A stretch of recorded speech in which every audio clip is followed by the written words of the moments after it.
Well, good morning, friends. Time for another edition from the cockpit.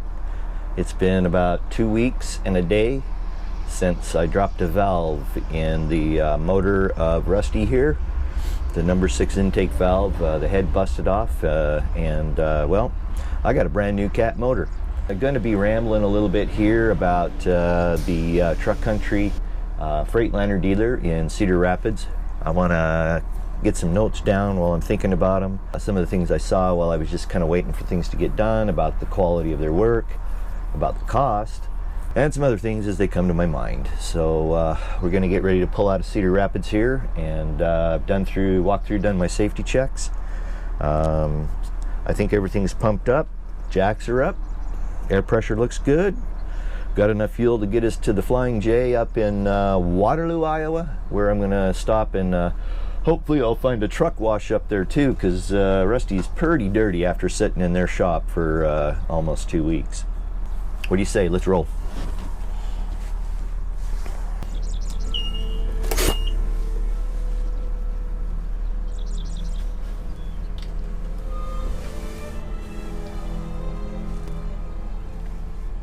Get that music turned down a bit so I can kind of listen to Rusty run here.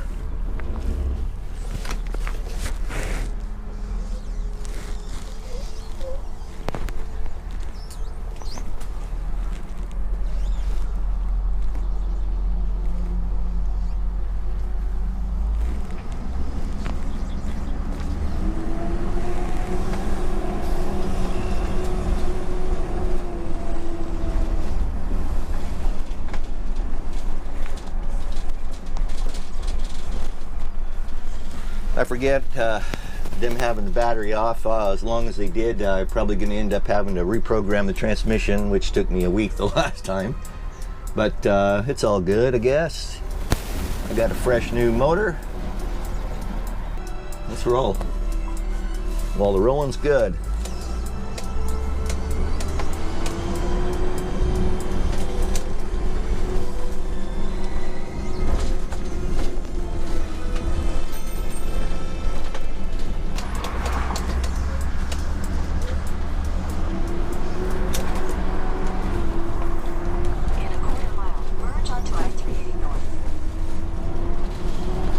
Well, he definitely has more power. Acceleration is pretty good early. That's a good thing. I think despite my best efforts to take care of that other motor, I think I probably inherited a lot of badness from Continue on I-380 north, 196 miles. Thank you, I will.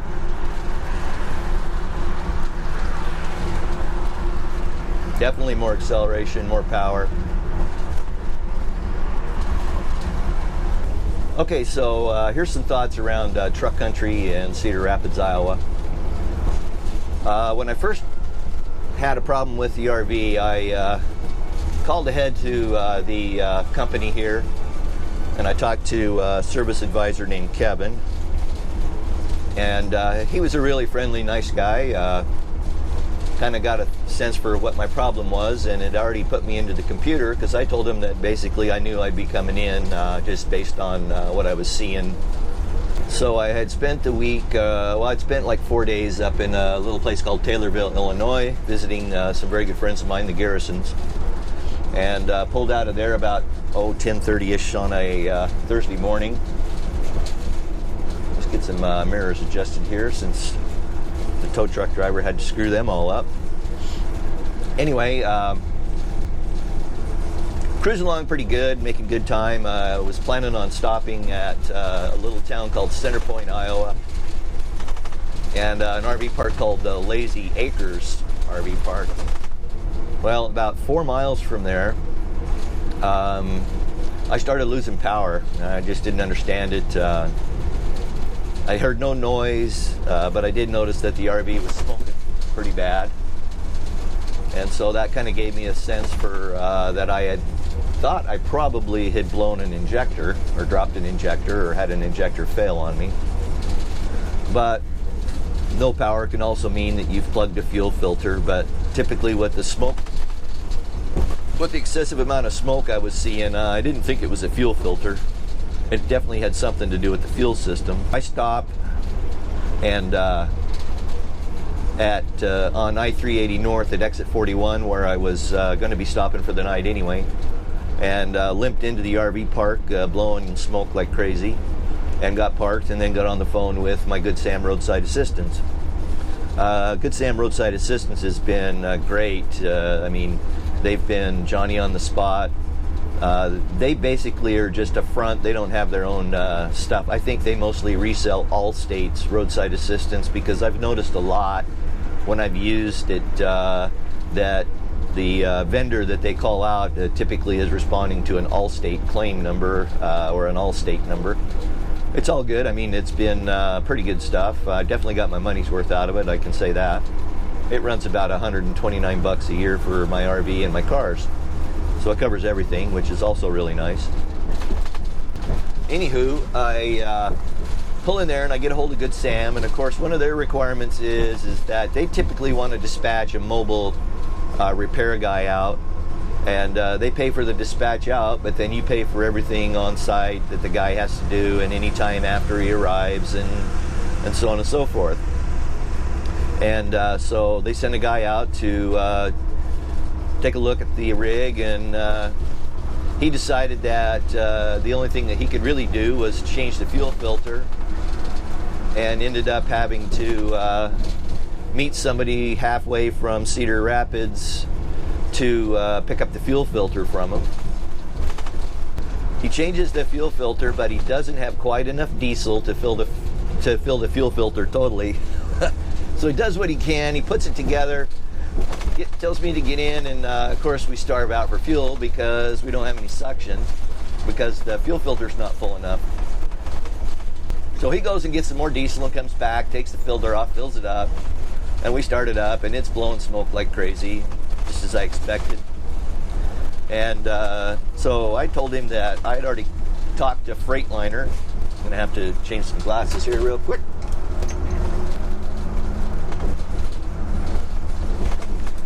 I told him that I'd already talked to Freightliner, and they had kind of given me the same things that I thought it was. It was an injector or something along those lines. But they did tell me not to drive it any further. So that's why Good Sam sent out the roadside tech. Well, he comes out, does his thing. Of course, it makes no difference. I get back on the phone with Good Sam, and of course now it's down to towing. And I told him I needed to be towed back into Cedar Rapids. That was the closest Freightliner dealer that that I generally try to go to Freightliner for something like this. So anyway, I had called down to the Freightliner dealer, Truck Country in Cedar Rapids, and I already knew that they were going to be closed Saturday at 4:30 and all day Sunday. And of course, most of these places, they're fine if you stay in your RV while it's outside the shop, but once it goes in the shop, you didn't get access to it. These guys are really good about letting me get in and out of it and get things. And when we decided it was going to have to sit there for a motor swap, they were super good about it. Of course, they could see dollar signs, and I could see, despair and poverty in my future. That being not really. I just told Good Sam that I didn't want to get towed on Friday. I would just spend the weekend at the RV park I was at. Talked to the owners, and they were great to let me stay for the weekend. So that worked out pretty good, really. And anyway, so I just told Good Sam we'd tow on Monday. And of course, at 8 o'clock Monday morning, I'm on the phone with him to get the tow scheduled. And a nice kid shows up to tow about, I guess it must have been 10:30 or maybe even 11 o'clock before they got down there to get me towed. And we spent about an hour getting things hooked up on the RV, and they had to take the drive shaft loose from the transmission to tow it. And there was a little bit of work to get it ready to go, but we got her on the hook, and away we went. Got down to Truck Country, and they got it right in. They were really good about that. I don't know what they did first, because they came to me and said, that clearly there was a problem, and that there's a few tests that we could probably run to kind of determine what was going on. And so the first thing they suggested was a blowdown test. And essentially what a blowdown test is that set it up so they can measure the pressure in the crankcase with the engine running. And the idea behind that is if there's a big problem with like a broken ring or something like that, that there's pressure going to build up in the crankcase, and they'd be able to see it on a gauge that they had attached. Well, they ran that test and it came back okay, but that wasn't a definitive test, basically, is what I'm trying to say, because there's any number of other things that could have been going on. And in my case, with a broken valve, that the cylinder was never making up pressure anyway, so it would never build pressure and push it into the crankcase, if that makes any sense. Well, we go through that. We got to tear it down a little more. So they get one of the injectors out. I guess they took 2 injectors out, and the number 6 injector had the tip broken off of it.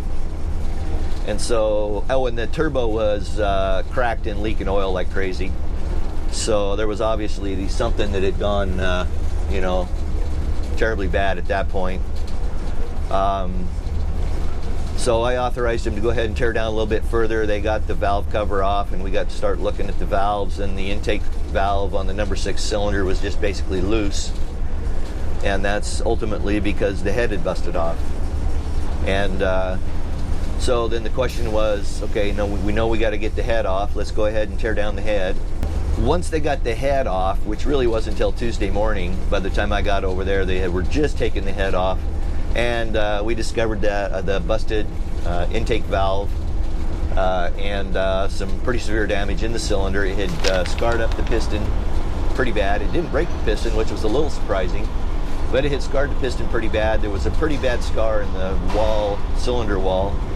At that point, do a rebuild, because these cat engines just are not built to be rebuilt, I guess. I'm going to look that up when I get parts and have a couple days on my hands just to see, because somehow they got to find engines to rebuild for the remanufactured like I got. But I guess they can't sleeve them, and there's some other things like that that apparently are kind of unique to the cat motors. But oh, and by the way, I definitely have more power. As a side note, it's going to be really interesting to see how my fuel economy changed.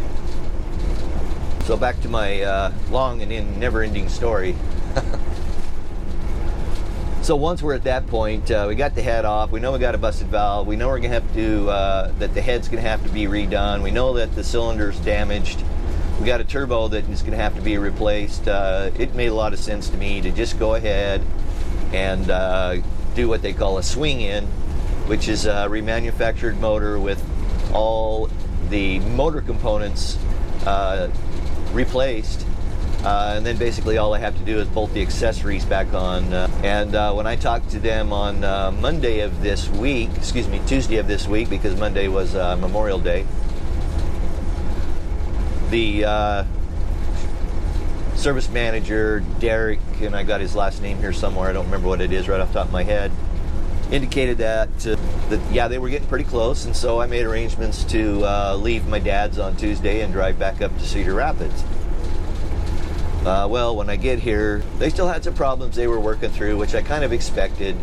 It was a pretty extensive process to get the motor out. They had to take part of the back clip off, or the back of the RV apart, to basically get in there and get access to it.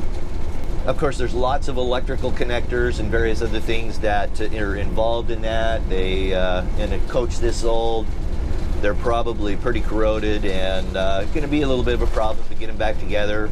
But supposedly, when I checked in Tuesday afternoon, they had everything working except the backup lights. And that was at about 5:40. I went and had some dinner and just kicked around, killed some time. I got back about 7:30, and they still didn't have the backup lights working correctly. They had traced it down to a bad ground, quote unquote, which is a little surprising to me, because they had the backup alarm working, which worked off the same circuits and so on and so forth. But I wasn't doing the work. I don't know everything they had to do, but I do know it was pretty extensive. I started to go ahead and get my stuff moved back into the RV that I'd taken with me, clothes. I'd taken my computer so I could edit some video. various other things I'd taken to do some buck work and various things while I was laid up for a week and a half or so. I figured it'd be 10 days, I'd be back at my dad's. Anyway, I was kind of surprised they got her in and out pretty fast, but it took them till about almost 9:30 to finally get the backup lights working. They found a bad ground, I think I'd mentioned that, and the bulbs were blown, which I found kind of interesting because I had just gone through all of that last spring, a year ago, and replaced all the bulbs with new ones and so on and so forth, because I know everything was working when I took it in, because I have a very regimented pre-trip checklist that I work through where I check all the lights and everything like that. But they needed to do the road test, and that involves a 30-minute trip with the vehicle, and then they come back and go through it and just make sure that nothing's leaking, there weren't any problems, and so on and so forth. And so they pulled the RV back out and parked it on the curb so I could sleep in it Thursday night, which was nice of them. It saved me $100 or so for a hotel room. And then on Friday morning, I go in about 7:15 to get, the road test scheduled, and the shop, the service manager that was on the desk, and I don't remember his name, he said that he would be fine, if I wanted to take it out for the 30-minute run so that they could do the check. I thought, I could do that, I'll just run it back down to Interstate 80 and make the cloverleaf and then come back. That's about a 30-minute run.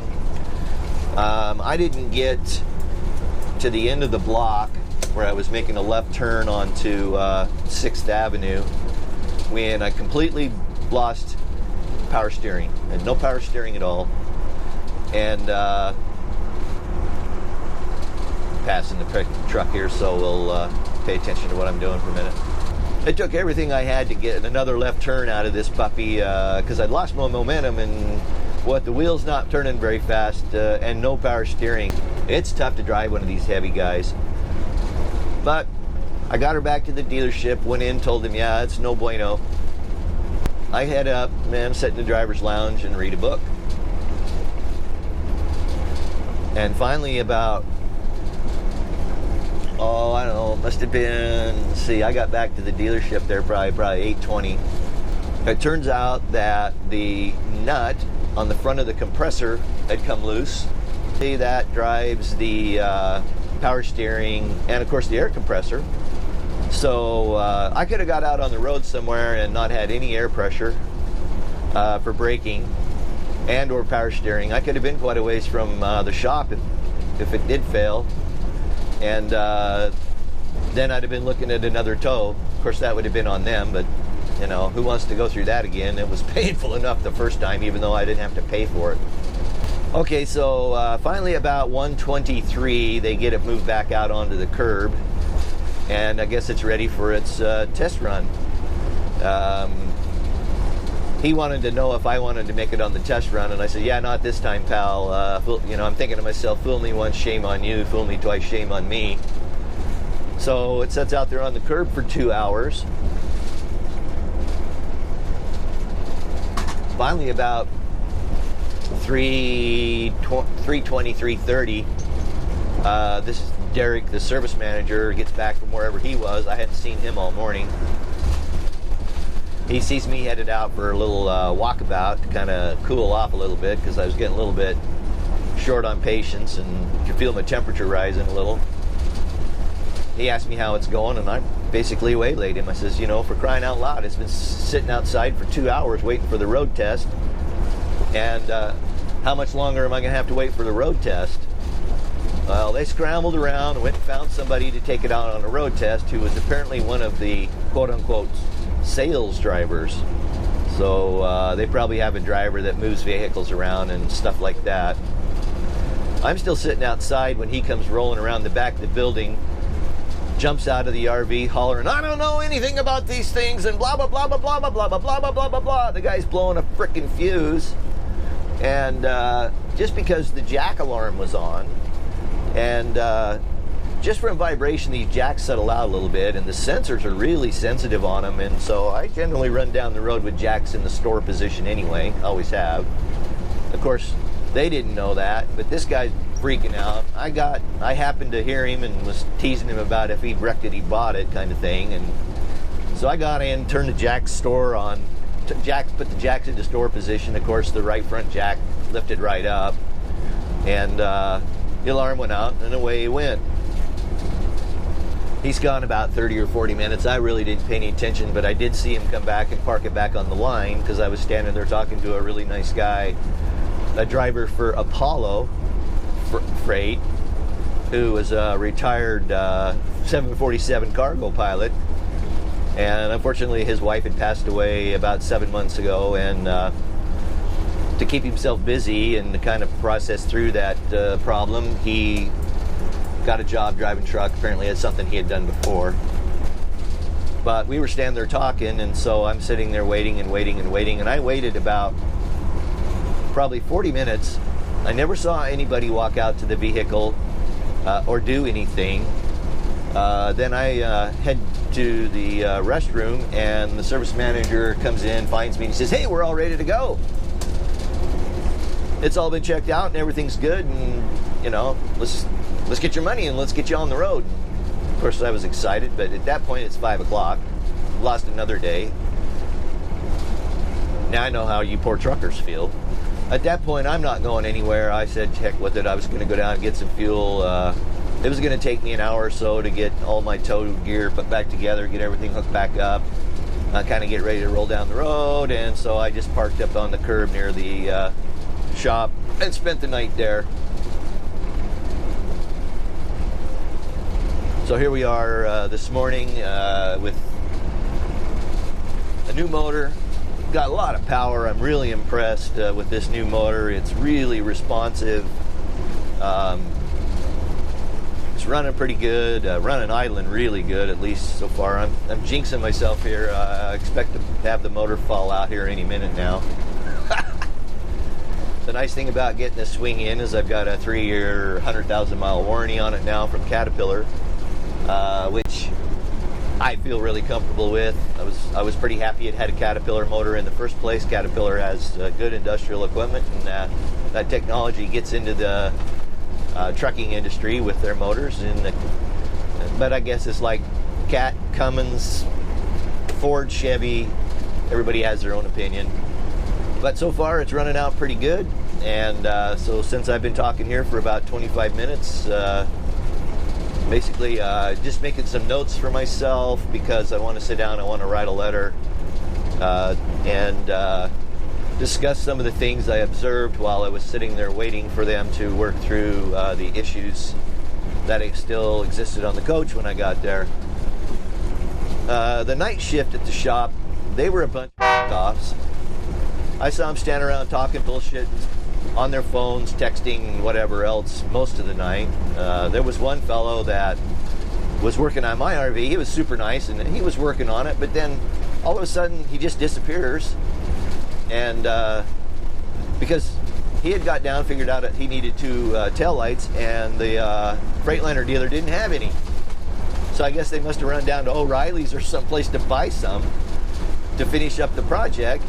Then when I go back to it, there's another guy working on it, putting it all back together. So the thought crosses my mind, how the hell do you control quality when you have 6 different guys working on a project? I think that would drive me crazy. I don't know as a manager if I could do that, because I would be worried that something would be overlooked, which probably has happened, and it'll probably come up at the worst possible time. That's the way things work in this world.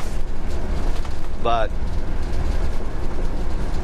it just amazes me that, how they could control quality in any way, shape, or form. When I queried the service manager, Derek, I says, how the hell do you control quality? He says, well, the road test. Well, I'm thinking, that's ridiculous, because they sent a guy out who wasn't a mechanic to drive the thing. How the hell do you do a road test other than just take it out and then read engine codes? which they didn't do. I didn't see anybody out there with any kind of computer. They never put it in the shop.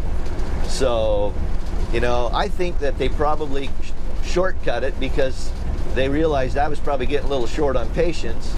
The fact of the matter is I was short on patience because I used to run a really large group of IT guys, and quality was number one with me, and getting the customer satisfied was really important too, but not at the expense of not doing a good job.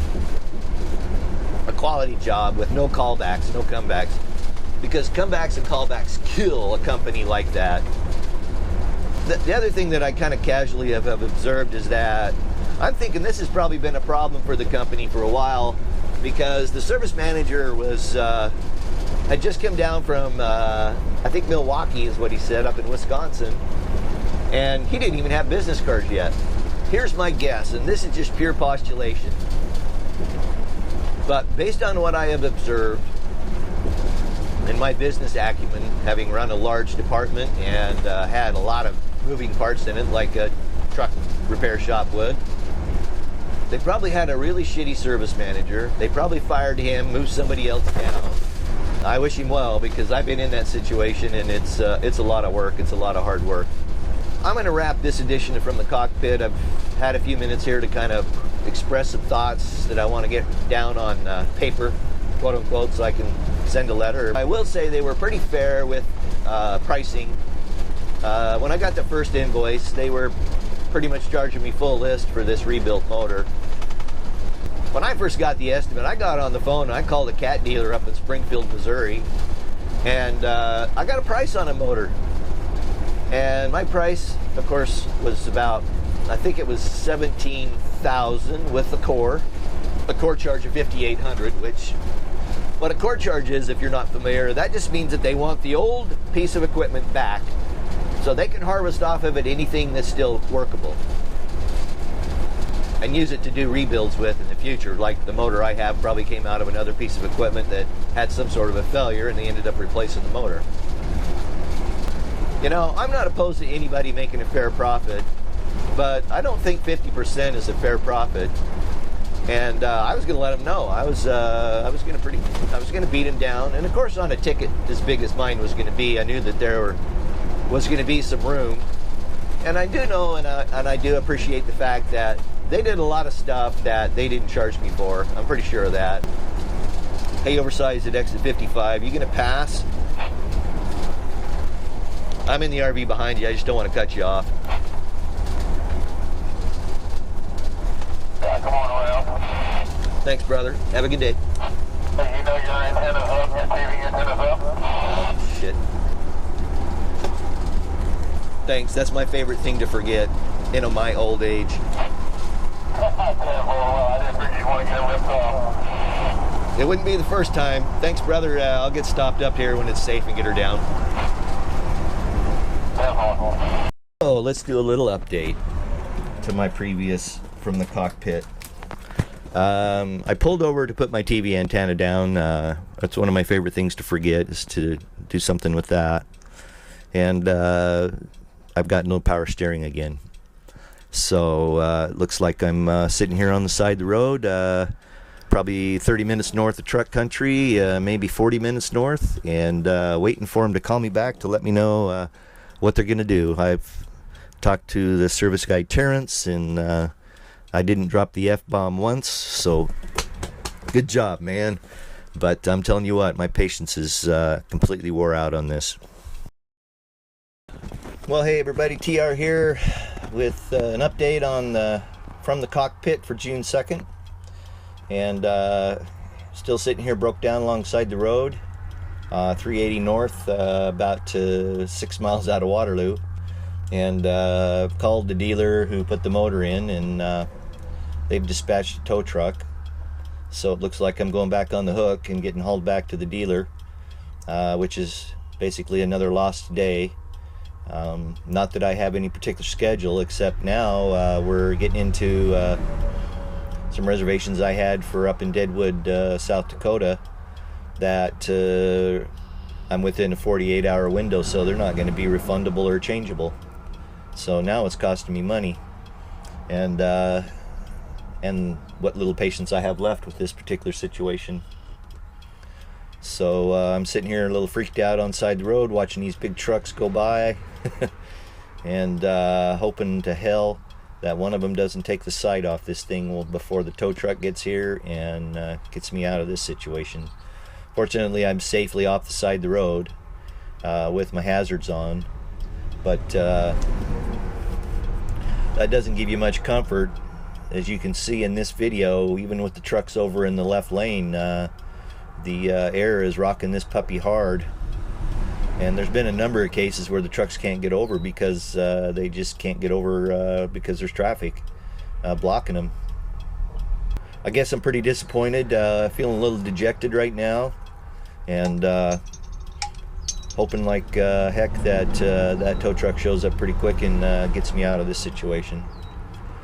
There'll be more to follow, I'm sure, once I get back to the dealership here in a couple hours.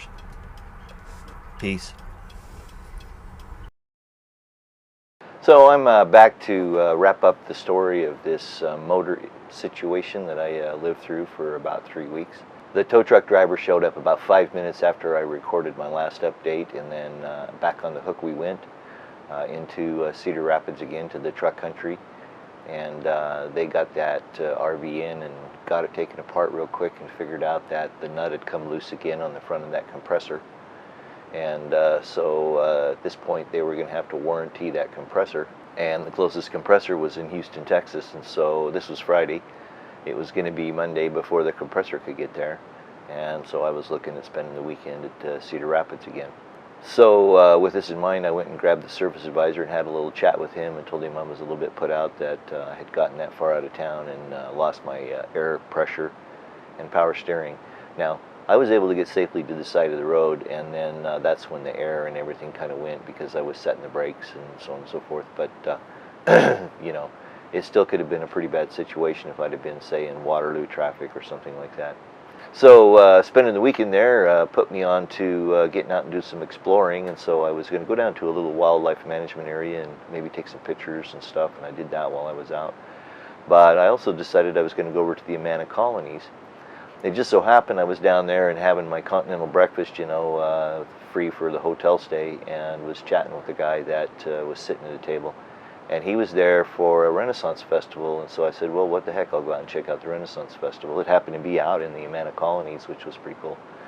So anyway, went out there and shot the Renaissance Festival joust that I posted to YouTube quite a few months ago now. I get back over there Monday morning, and it takes them all day to put the compressor on. I don't imagine the compressor got there until 2 or 3 o'clock, but it still took them all day. It was like 9 o'clock at night. The night supervisor, who turned out to be a pretty good kid, night shop foreman, I guess, whatever you want to call him, came over and said, hey, you know, you have a leaking wheel seal. So it's like, okay, well, can you fix that tonight too? And they did, and so I ended up with the wheel seal and new brake pads because the wheel seal had leaked pretty bad. But anyway, Tuesday morning I was jacks up and headed for South Dakota, and so far so good. Because I'm a nerdy kind of guy, I keep statistics and keep track of my mileage pretty closely, and so I have put on 3,536 miles since the motor was replaced. And when I back out the amount of fuel I've used running the generator, which is of course an approximation, but I'm still getting about 8.81 miles to gallon, and that's pretty good. I'm running pretty close to the listed GVWR for this thing. It's about 33,000 pounds.